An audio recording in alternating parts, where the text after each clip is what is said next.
right. Well, this is podcast number 2 for Words Worth Saying. Today I have a very special guest. She is my mother-in-law, Linda. We call her Grandma Linda in the family, so that's why you see her name popped up as Grandma Linda.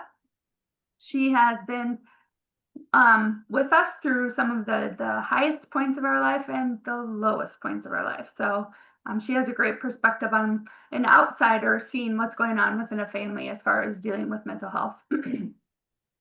A little bit of a warning though, because we already had a fight this morning. So it could get a little spicy because one of my favorite artists is singer, songwriter is George Ezra. And in fact, we used his Pretty Shining People for Jack's funeral service. And Linda was dissing on one of his songs, and I was like, "Arr." But I'll get over it. So will I. What's that? So will I, after being lectured. Yeah, I basically told her she can't ever disagree with me ever again. So, which is kind of funny because we're a lot alike, and personality wise, we're both very much so let the other person do what they want to do, and let's go with what they want for dinner. And we're both very agreeable that way. So we have fun. And yeah, she's a person I emulate when it comes to certain situations. I just really respect her a lot. So thanks for being with me today, Grandma Linda. Thank you for the nice intro. Yeah, you're welcome. You'll never see me say anything nice about you again. Just kidding. I figured that. Okay, go ahead. All right, so I am going to go through a list of questions. Grandma Linda has promised to be ready to answer them, so we'll see how this goes.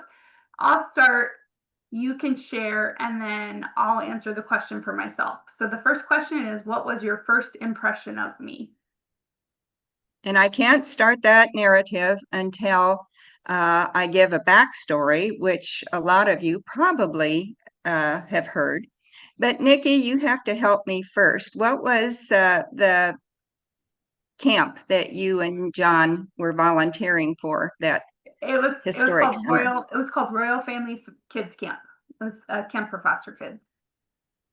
Okay, and so John was the camp nurse for that time, and Nikki was an adult sponsor. So after he came back home, he decided to have a chili feed and invite some of the people who were at this camp. And I had definite instructions because I was there as a guest. But John said there was this counselor from camp that he wanted to make a good impression on. And so I was commanded to be especially nice to this girl. And I thought, geez, he's never told me that before. So anyway, so now we're going to get into the story of, you've heard the backstory, but I saw this cute little gal coming in, and she was carrying something because John provided gobs of chili, but then everybody was supposed to bring something. And so she was bringing in this terrific pan of cornbread. Mm-hmm. Anyway, nothing that my brain doesn't work on food, but that was one of my great first impressions. And then my second impression is that she was very quiet and it seemed shy. Mm-hmm. And so I thought, this is interesting where this is going, this relationship is going. But she seemed very comfortable, but she didn't really know anybody there, because I suspect that Nikki might have been the only one from the camp that John invited. Mm-hmm. I got tricked into that party, Linda. Let's just call a spade a spade. I thought there was going to be all kinds of camp people there, and then there wasn't, and I was like, what? So that's my first impression of the Nixter. So I'm going to add on to that. The first time we spent time together, and I think you probably remember this too, but we decided to go on a walk together. And we went on that one trail. I can't remember what it's called, but it's that trail that goes out of town and then it passes through smaller towns. And I love to walk and definitely was enjoying our time together. We were just talking, talking, talking.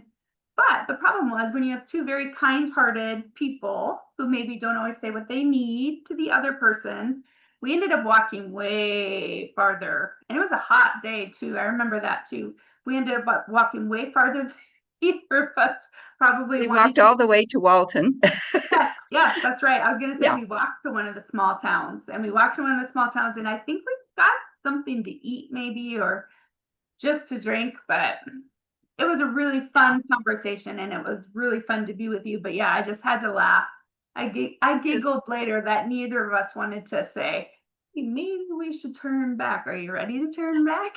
I'm dying out here. I It's know, hot and right? windy. Because it probably would have been October. Well, maybe it wouldn't have been, I don't know, because that camp was in August. So it's probably maybe even a month later or something like that. But No, no, I think it was maybe, well, never mind. Okay. all right. The moment you realized our relationship was something special. This is number 2. Okay.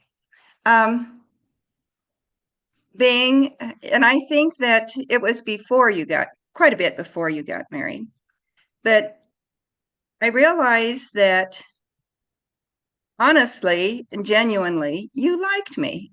Mm, And then I thought, wow, I really like her too. mm.